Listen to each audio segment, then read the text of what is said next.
베드로가 주님 앞에서 위대한 신앙의 고백을 했습니다. 공동번역으로 보면 선생님은 그리스도십니다. 그리고 살아계신 하나님의 아들이십니다. 고백을 합니다.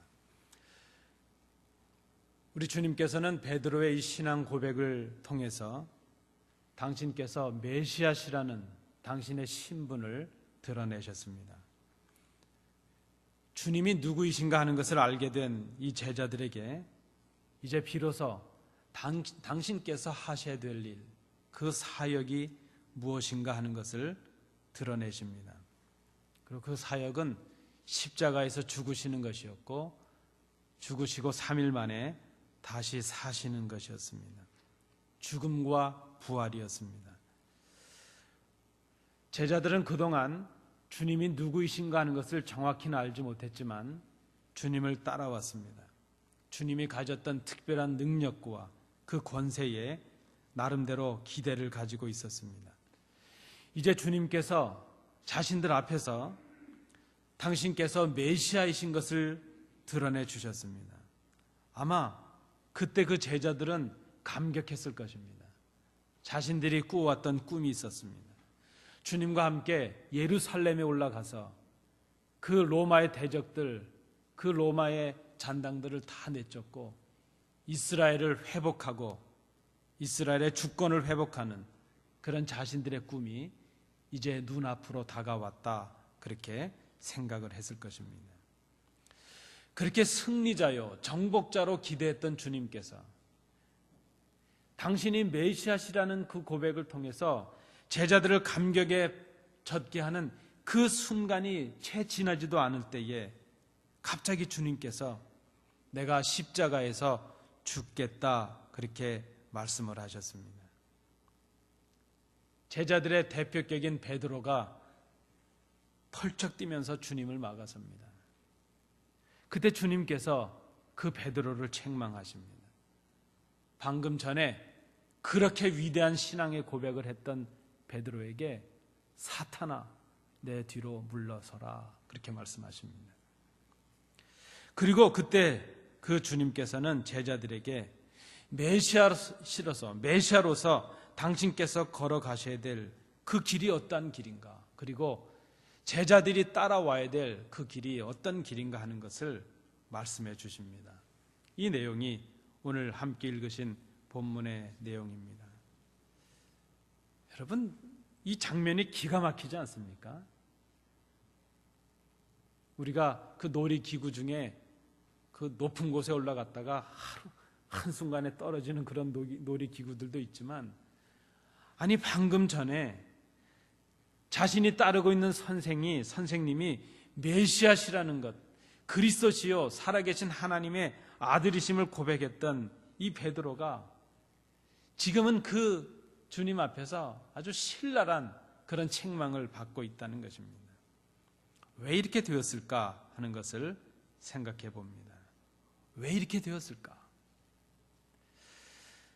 베드로를 비롯한 이 제자들이 예수님께서 자신들이 따르고 있는 그 선생님이 메시아시라는 것은 알게 되었지만 그분이 메시아로서 걸어가셔야 될 길이 무엇인가 하는 것을 깨닫지 못했다는 것입니다. 그분이 메시아시라 하는 것은 자기의 입으로 고백은 했지만 메시아라는 그 의미가 무엇인가 하는 것을 그가 깨닫지 못했다는 것입니다. 자신들의 고백에 걸맞는 생각의 변화를 이뤄내지 못했습니다. 자신들의 입술의 고백과 그 생각의 변화만큼 그 생각의 변화에 맞는 행동의 변화를 일으키지 못했다는 것입니다.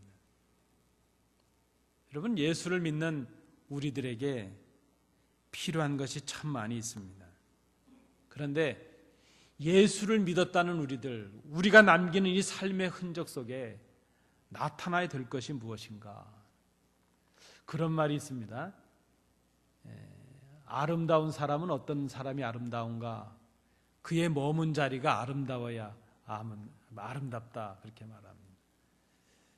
여러분, 우리가 살았던 이 흔적들, 우리가 차지하고 있었던 이 공간들, 그 시간이 지나가면 우리가 물러가면 무엇이 남게 될 것인가 하는 것을 생각해 봅니다. 예수를 믿고 살아가는 우리들에게 우리가 남겨야 될 것, 우리를 통해 나타나야 될 것이 무엇일까? 그것은 변화입니다. 변화. 트랜스포메이션이라는 말입니다. 뭔가 우리 가운데 변화가 필요하다는 것입니다. 주님을 믿기 전의 모습과 믿은 후의 우리의 모습이 변화해야 된다는 것입니다. 예수님을 알고 이해하는 것이 깊어지는 만큼 우리의 생각도 그에 걸맞게 깊어져야 된다는 것입니다. 우리가 어린아이였다가 어른이 되면 생각하는 것이 어른스러워져야 되고 행동하는 것이 어른스러워져야 되지 않겠습니까?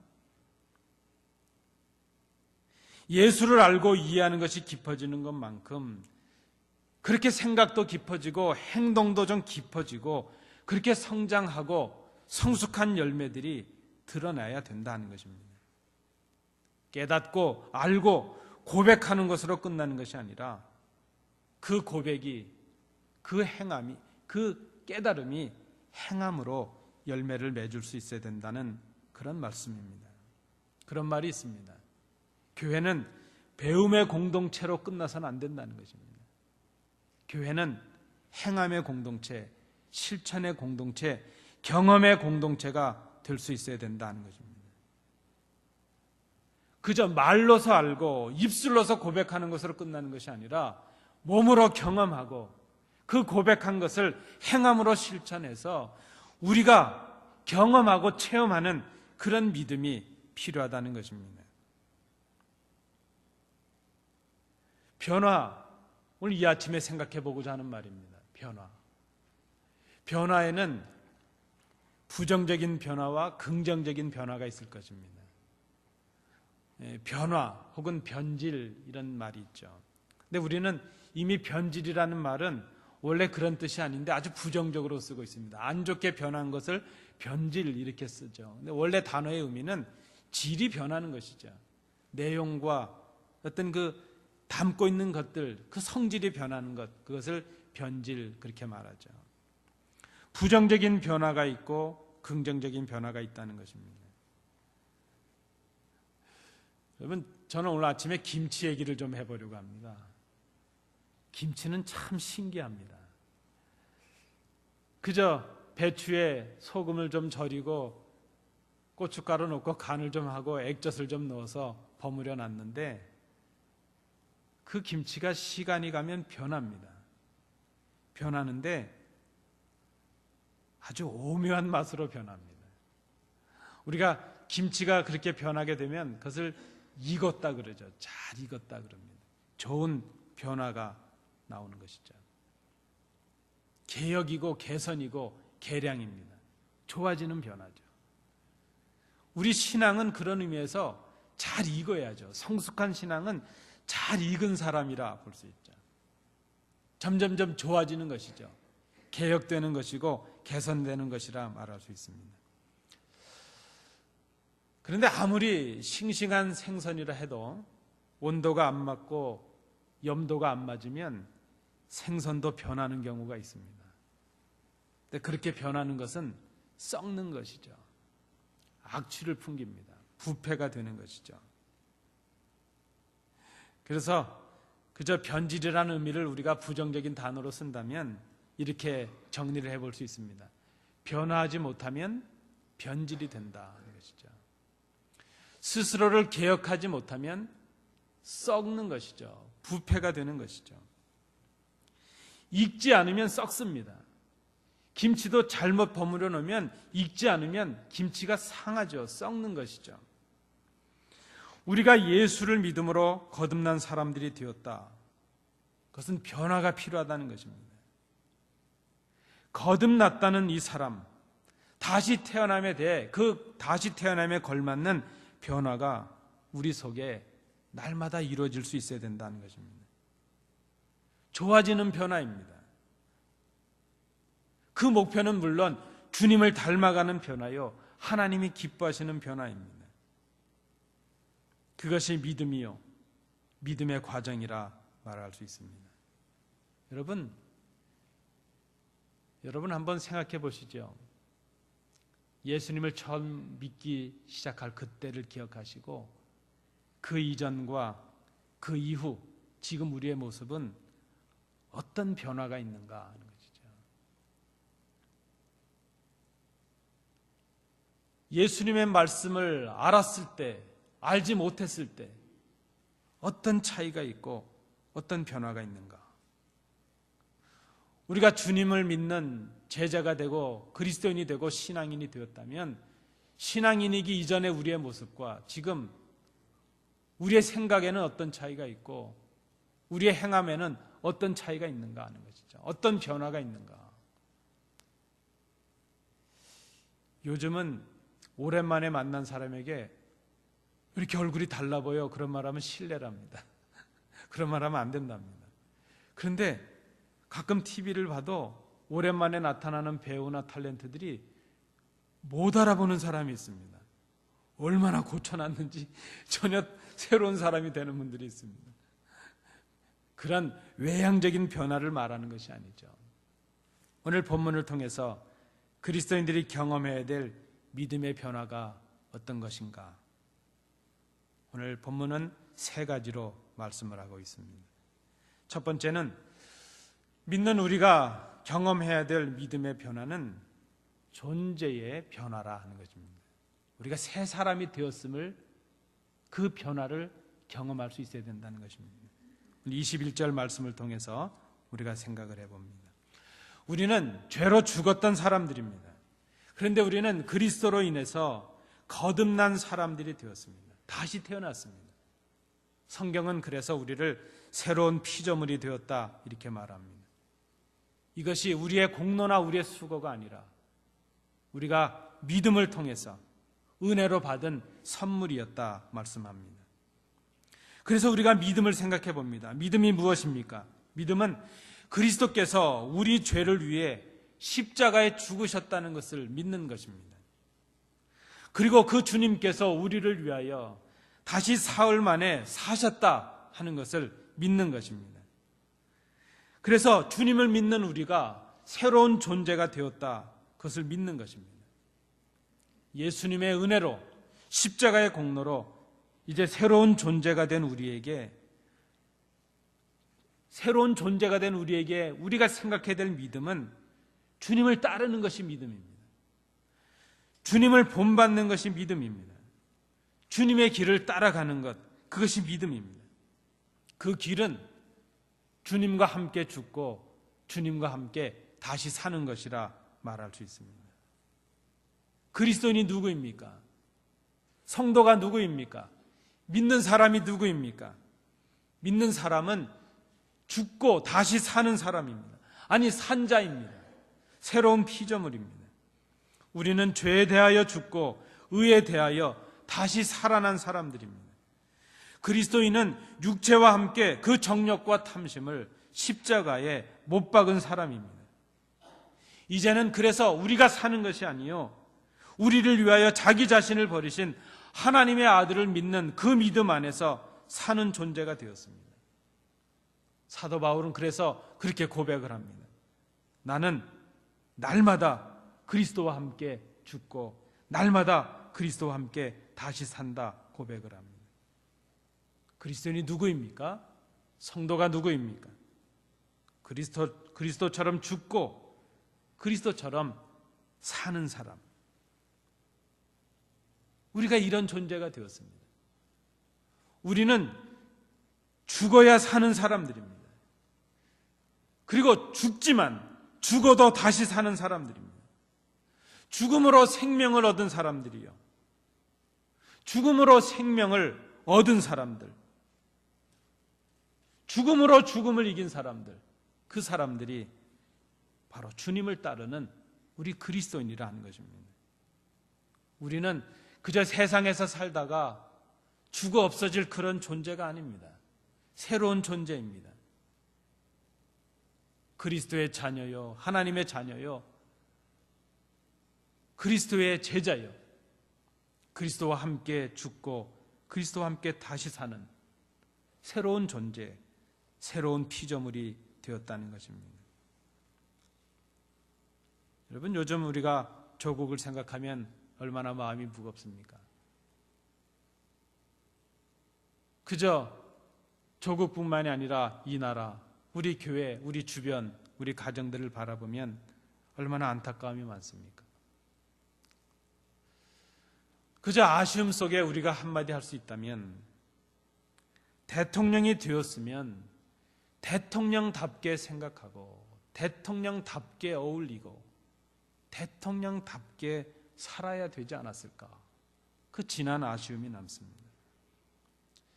이제는 존재가 변함으로 인해서 사명이 바뀌고 살아야 될 목적이 바뀌었다는 것을 좀 깨달아야 됐지 않았겠는가 생각합니다.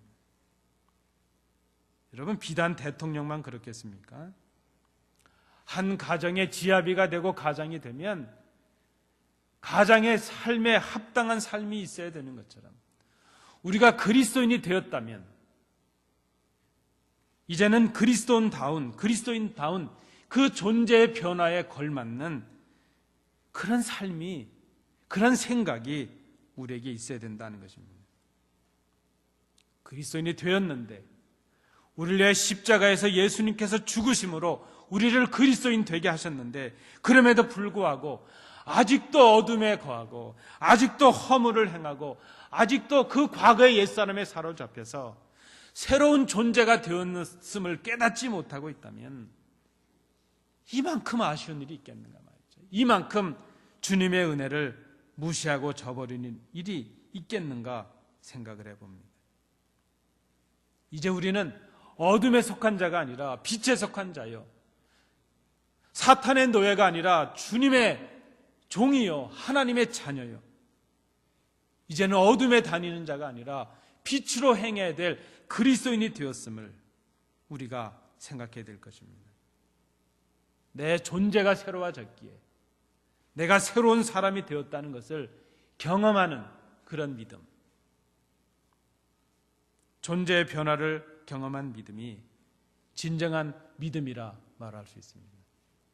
우리는 새로운 존재로 지음을 받은 사람들입니다. 우리의 믿음 속에 꼭 있어야 될 경험이 바로 이 경험이라 말할 수 있습니다. 두 번째, 믿는 우리가 경험해야 될 변화는 오늘 본문을 통해 볼 때 22절, 23절에 나타나는 말씀입니다. 생각의 변화입니다. 진정한 믿음이 경험해야 될 두 번째 변화, 생각의 변화라는 것입니다. 생각하는 것이 좀 달라져야 된다는 것입니다. 예수를 믿기 전에 생각하던 것과 예수님을 믿고 난 이후에 우리의 생각이 좀 달라져야 된다는 것입니다. 베드로는 자신이 여태까지 따라왔던 그 자신의 선생님이 메시아시라는 것을 알게 되었습니다. 그리고 자신의 입술로 위대한 고백까지 행했습니다. 그런데 자신의 입술의 그 고백에 걸맞는 생각의 변화를 이루지 못했습니다. 여러분, 우리의 믿음에 말씀을 배우고 그 말씀을 깨닫고 그 말씀을 묵상하고 그 말씀을, 우리의 고백을 입술로 시인하여 고백하는 것, 우리 신앙에 있어서 참 중요합니다. 그런데 그러한 깨달음과 고백이 우리의 생각의 변화로, 우리의 결단으로 이어지지 않는다면 무슨 의미가 있겠습니까? 아는 것은 많고 깨달은 것은 많은데 우리가 깨달은 그 하나님의 말씀의 지식들이, 우리가 경험했던 그 감격들이 결단이 되어서 우리의 생각을 바꾸고 우리의 삶을 바꾸지 못한다면 우리가 10년을 예수 믿은들, 30년을 믿은들 무슨 의미가 있겠습니까? 변화가 없다면 무슨 의미가 있겠습니까? 우리 믿음에 있어서 꼭 필요한 것, 생각이 변화해야 된다는 것입니다. 주님을 따르는 믿음이라면 생각을 새롭게 할 수 있어야 됩니다. 우리가 새로운 피조물이 되었다면 그 피조물에 걸맞는 생각도 새로워질 수 있어야 된다는 것입니다. 로마서 12장 2절 말씀입니다. 너희는 이 세대를 본받지 말고 오직 마음을 새롭게 함으로 변화를 받아 하나님의 선하시고 기뻐하시고 온전하신 뜻이 무엇인지 분별하도록 하라. 오직 마음을 새롭게 함으로. 여러분, 우리가 이 생각의 변화를 경험하지 못하는 이유가 어디 있을까요? 우리는 알고 있습니다. 새로운 존재가 되면 새로운 생각을 할 수 있어야 된다. 알고 있습니다. 근데 왜 우리가 이 생각의 변화를 경험하지 못하고 있는가? 가장 큰 이유는 주님의 뜻을 깨닫지 못하기 때문입니다. 아니, 좀 더 정직하게 말하면 주님의 뜻을 알지만 내 뜻을 먼저 앞세우기 때문입니다. 주님의 뜻을 깨닫지 못한 고백, 주님의 뜻에 맞게 생각을 변화시키지 못한 채 내뱉는 그 고백이 무슨 의미가 있겠는가 하는 것이죠.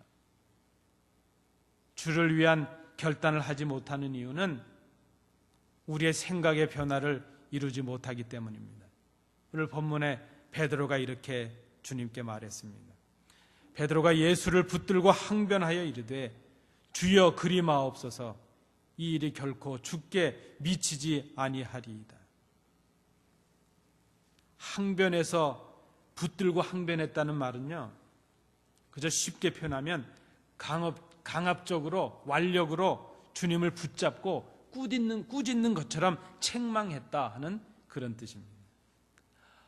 아니, 지금 고지가 저 앞인데 무슨 소리를 하는 거예요? 그런 것이죠. 이제 곧 예루살렘에 가서 왕이 돼야 될 분이 무슨 십자가에 죽는다는 얘기를 하십니까? 그렇게 흔든 것이죠. 그리고 한 걸음 더 나가서 그렇게 말합니다. 결단코 그런 일이 주님께 미치지 못할 것입니다. 그 말은 내 능력으로 주님께서 십자가의 죽음을 당하지 않도록 그렇게 하겠습니다. 그렇게 지금 장담한 것이죠.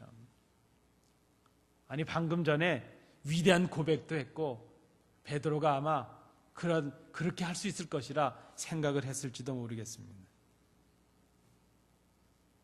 그 베드로의 말을 들은 주님께서 베드로를 심하게 책망하십니다. 예수께서 돌이키시며 베드로에게 이르시되 사탄아, 내 뒤로 물러가라. 너는 나를 넘어지게 하는 자로다. 내가 하나님의 일을 생각하지 아니하고 도리어 사람의 일을 생각하는도다 하시고, 어떤 주석가는 이 부분을 해석하면서 어떻게 예수님께서 베드로를 향해서 사탄이라 그러셨겠는가? 베드로를 향하신 말씀이 아니라 베드로 속에 들어와서 하나님의 일을 생각하지 못하게 하고 사람의 일을 생각하게 해서 베드로를 미혹한 그 사탄을 꾸짖으신 것이라 말씀합니다. 그리고 나에게서 멀리 떠나가라 그렇게 말씀하지 않으시고 내 뒤로 물러서라, 이 말씀은 이제 내 뜻에 순종해서 나를 따르라 그렇게 하신 주님의 사랑의 음성이었다, 그렇게 해석하는 분이 있습니다. 여러분, 우리가 베드로의 입장에서 생각해 본다면 베드로는 지금 주님을 위해서 그렇게 하고 있습니다. 십자가에 죽으시겠다는 주님을 말리고 있는 것이죠. 주님, 제가 주님 죽는 일이 없도록 그렇게 해보겠습니다. 지금 그렇게 하고 있는 것입니다. 주님을 위해서 그렇게 생각하고 있습니다. 여러분, 우리도 그렇지 않습니까? 우리가 무엇인가를 말할 때 우리도 주를 위해서 그렇게 한다고 생각합니다. 교회를 위해서 이 일을 하고 있다고 생각합니다. 성도들을 위해서 지금 우리가 이 말을 하고 이런 생각을 하고 있다고 그렇게 생각을 합니다. 그런데 주님은 말씀하십니다. 사탄아, 내 뒤로 물러서라. 베드로가 생각하지 못한 것이 무엇입니까? 베드로가 자기의 고백만큼 제 변화를 이루지 못한 것이 무엇입니까? 그가 그 고백에 걸맞는 생각의 변화를 이루지 못했다는 것입니다. 믿고 있는 우리가, 주님을 따르는 우리가 생각해야 될, 우리가 가져야 될 생각의 변화가 무엇인가? 사람의 일을 생각하지 말고 하나님의 일을 생각하는 것입니다. 사탄아, 내 뒤로 물러서라. 주님을 따르지 않는 생각이 사탄의 생각입니다. 주님을 앞서서 하는 생각이 사탄의 생각일 수 있다는 것입니다. 이것은 우선순위의 문제일 수도 있고 가치의 문제일 수도 있습니다. 생각을 바꾸라 하는 이 말은 우리의 삶의 우선순위를 바꾸라는 말입니다. 우리의 가치관을 바꾸라는 말입니다. 여러분, 가치라는 말이 무엇입니까?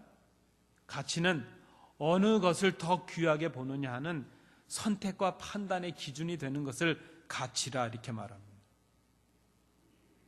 생각의 변화는 결국 우리의 판단과 우리의 선택의 기준을, 그 가치를 하나님의 뜻, 하나님의 일에 두라는 것입니다. 무엇이 우리가 생각해야 될 것입니까? 어떻게 우리의 생각을 바꿔야 됩니까? 하나님께서 기뻐하시는 일이 무엇인가 하는 것을 먼저 생각하는 것입니다.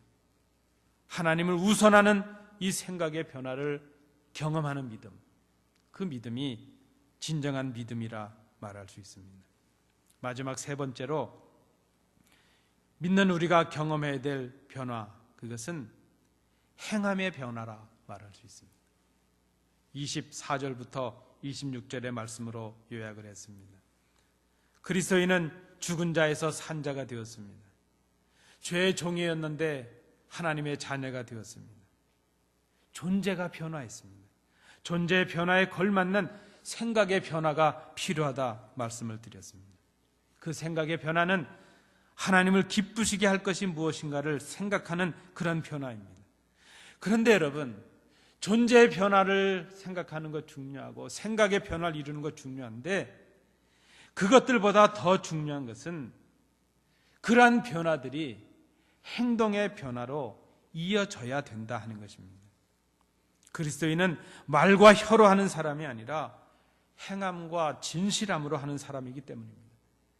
요한일서 3장 8절의 말씀에 자녀들아 우리가 말과 혀로만 사랑하지 말고 행함과 진실함으로 하자 말씀합니다. 여러분, 우리는 그리스도인이 되기 위해 믿는 것이 아니라 그리스도인이 되었기에 믿는 사람들입니다. 우리는 구원을 받기 위해 믿는 것이 아니라 구원받은 주의 자녀가 되었기에 우리는 오늘 믿음을 가지고 있습니다. 주님 오실 때까지 우리는 믿고 있습니다. 그리스도인이 되었다면 그리스도인다운 생각을 할 수 있어야 됩니다. 그리고 그 생각을 결단해서 그리스도인다운 행동을 할 수 있어야 됩니다. 그 목표는 그리스도처럼 행하는 것입니다. 오늘 본문은 주님께서 하신 말씀으로 우리에게 이렇게 말씀합니다. 어떻게 우리의 행함의 변화를 경험할 것인가? 그리스도를 본받고 그리스도처럼 행한다는 것이 무엇을 말하는가? 그리스도께서 하신 것처럼 자기를 부인하고 자기의 십자가를 지고 주님을 따르라 하는 것입니다. 여러분, 이것이 믿음입니다. 새로운 존재가 되었고 생각의 변화를 이룬 사람이 우리의 삶으로 이뤄내야 될 그 믿음의 모습이 무엇인가 하면 자기를 부인하고 자기 십자가를 짐으로 주님을 따라가는 것이라 하는 것입니다. 그리스도인이 누구입니까? 자기를 부인하는 사람입니다. 자기를 부인하는 것은 자신의 생각이, 자신의 어떤 그 무엇도 그리스도를 앞서지 않도록 하는 것입니다. 그것이 자기를 부인하는 것입니다. 자신의 뜻으로 그리스도의 뜻을 막지 않는 것입니다. 여러분, 우리가 잘 생각해야 됩니다. 자기 자신을 부인하지 않으면 주님을, 그리스도를 부인하는 자리에 들 수밖에 없습니다. 오늘 베드로가 그랬습니다. 그래서 자기를 부인한다는 것은 구체적으로 말씀에 순종하는 것을 말합니다.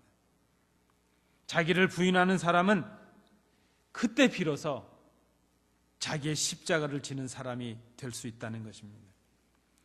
자기의 십자가를 지는 것은 오늘 주님 말씀에 의하면 주님을 위하여 자신의 목숨을 잃어버리는 것이라 말씀합니다. 주님을 위하여 희생하는 것, 그것이 자기의 십자가를 지는 것입니다. 친구들이 대여섯 명이 식당에 갔습니다. 식사를 다 마치고 나오는데 갑자기 한 친구는 전화가 왔다면서 전화를 들고 바깥으로 나가버립니다. 한 친구는 앞으로 구두를 사면 끈 없는 거, 줄 없는 걸 매야지 줄이 있어서 아주 불편해 하면서 한쪽 구석에 가서 신을 신습니다. 다 핑계를 대고 물러갑니다. 그랬더니 한 친구가 아이고, 내가 십자가를 져야지 하고 밥값을 냈다는 겁니다. 여러분, 그거는 십자가라고 말하지 않습니다. 우리는 그저 내가 실수해서 손해를 당하고 어려움을 당하면 십자가라고 말합니다. 여러분, 그것은 십자가라고 말하지 않습니다. 오늘 주님께서 우리에게 말씀하시는 십자가가 무엇입니까?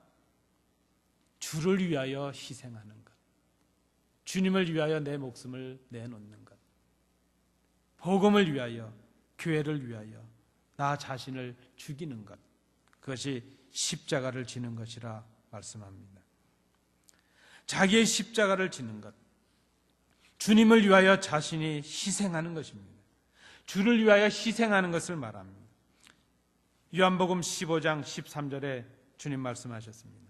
친구를 위하여 자기 목숨을 버리면 이보다 더 큰 사랑이 없나니 말씀합니다. 주님께서 우리를 위해 죽으신 것이 사랑이셨다는 것입니다. 그 아들을 죄인들을 위하여 죽을 자리에 내주시는 그 아버지의 마음이 바로 사랑이셨다는 것입니다. 여러분, 부모님들은 자녀들을 사랑합니다. 부모님들에게 자녀는 분신이기 때문이죠. 부모님들은 그 자녀들에게 당신의 생명을 나눠주셨기 때문입니다. 우리가 누군가를 위해서 내 생명을 버릴 수 있다면 우리는 이미 그들을 사랑하고 있다고 말할 수 있을 것입니다. 요즘 같은 때에 손해를 당하고 희생을 하면 실패한 것 같고 패배한 것 같고 그저 뒤처지는 것 같은 그런 시대를 우리가 살아가고 있습니다. 그러나 그리스도인으로서 우리가 살아내야 될 우리의 행함의 변화는 주님을 위하여 희생하는 그 길을 걷는 것입니다. 주를 위하여 희생하는 그 길이 오늘 주님의 말씀에 의하면 생명을 얻는 길이랍니다. 우리가 영원한 생명을 얻기 위해서는 그리스도와 함께 그리스도처럼 그리스도를 위하여 죽어지라, 그렇게 말씀을 합니다. 희생하라는 것입니다. 그렇게 살아가면 모든 것을 다 빼앗길 것 같습니다. 더 무시할 것 같습니다. 더 짓밟힐 것 같습니다. 그런데 그것이 오히려 모든 것을 얻는 길이 된다 말씀하십니다. 주님은 우리를 위해서 모든 것을 다 뺏기셨습니다. 십자가에 달리셨고 그 물 한 방울, 피 한 방울에까지 다 쏟아내셨습니다. 그렇게 끝난 것 같았습니다. 그렇게 이제 역사 안에서 패배자가 된 것 같습니다. 그러나 주님은 다시 살아나셨고 모든 무릎이 예수님의 앞에 꿇게 되었고 하늘의 보좌의 영광의 자리에 오르셨습니다. 그리고 그 주님을 따라가는 우리를 영접하시기 위해서 다시 오십니다. 주님처럼 우리도 자기를 부인하고 십자가를 지면 다시 살고 하늘의 보좌에서 영원토록 왕노릇하게 하시겠다고 약속해 주십니다. 이 약속을 믿고 오늘 그리스도를 위하여, 교회를 위하여 내 생명을 버리고 목숨을 버리고 죽어지는 사람, 그들을 우리는 그리스도인, 믿음의 사람 이렇게 부릅니다. 우리가 예수를 믿고서도 교회를 위하여, 주를 위하여 희생의 경험이 없다면 우리의 믿음이 진정한 믿음인가 정직하게 돌아봐야 될 것입니다. 대강절 세 번째 주일을 지나고 있습니다. 우리는 다시 오실 주님을 기다립니다. 여러분, 한번 생각해 봅니다. 주님께서 다시 오시면 이 땅에 이 많은 교회들 중에 어떤 교회를 보시고 기뻐하시고 어떤 교회를 보시고 칭찬하시고 어떤 성도들을 보시고 기뻐하시고, 아니 주님께서 어떤 믿음의 사람들을 보기를 원하실까? 누가복음 18장 8절 하반절에 주님께서 하신 말씀입니다. 인자가 올 때에 세상에서 믿음을 보겠느냐? 주님께서 오실 때 진정한 믿음의 사람을 찾을 수 있겠느냐? 주님께서 한탄하신 말씀입니다. 마태복음 7장 21절 말씀에도 나더러 주여 주여 하는 자마다 다 천국에 들어갈 것이 아니요 다만 하늘에 계신 내 아버지의 뜻대로 행하는 자라야 들어가리라. 우리가 진정 그리스도인인가? 내가 진정 믿음의 사람인가? 우리가 진정 그리스도인이라면, 우리가 진정 믿음의 사람들이라면, 다시 오실 주님을 기다리고 있는 주님의 제자여 하나님의 자녀라면, 우리가 고백하는 우리의 믿음에 이러한 경험이 있어야 될 것입니다. 그리스도로 인하여 내 존재의 변화에 대한 경험, 그 존재의 변화에 걸맞는 하나님의 뜻을 우선하는 생각의 변화에 대한 경험, 그리고 그 존재와 생각의 변화에 걸맞는 삶의 변화, 사랑으로 희생하는 경험, 주를 위하여 나 자신을 버릴 수 있는 경험, 이러한 변화의 경험이 우리의 믿음 속에 있는가, 우리가 정직하게 돌아봐야 될 것입니다. 오늘 말씀 앞에서 우리 각자의 믿음을 돌아보시는 이 아침 되시기 바랍니다. 그리고 하나님께서 기뻐하시는 그 성숙한 변화를 이루시는 복된 성도들 되시기를 축복합니다. 기도하겠습니다. 은혜로우신 아버지 하나님, 주님, 베드로를 책망하시는 주님의 음성 속에서도 그 베드로를 사랑하시는 주님의 사랑을 저희들이 발견합니다. 오늘 이 말씀 속에서 다시 오실 주님을 기다리는 우리의 믿음을 돌아보기를 원하시는 간곡한 주님의 음성을 듣습니다. 이 음성 앞에 정직하게 우리의 믿음을 돌아보는 복된 성도들 되게 하여 주옵소서. 예수님 이름으로 기도하옵나이다. 아멘.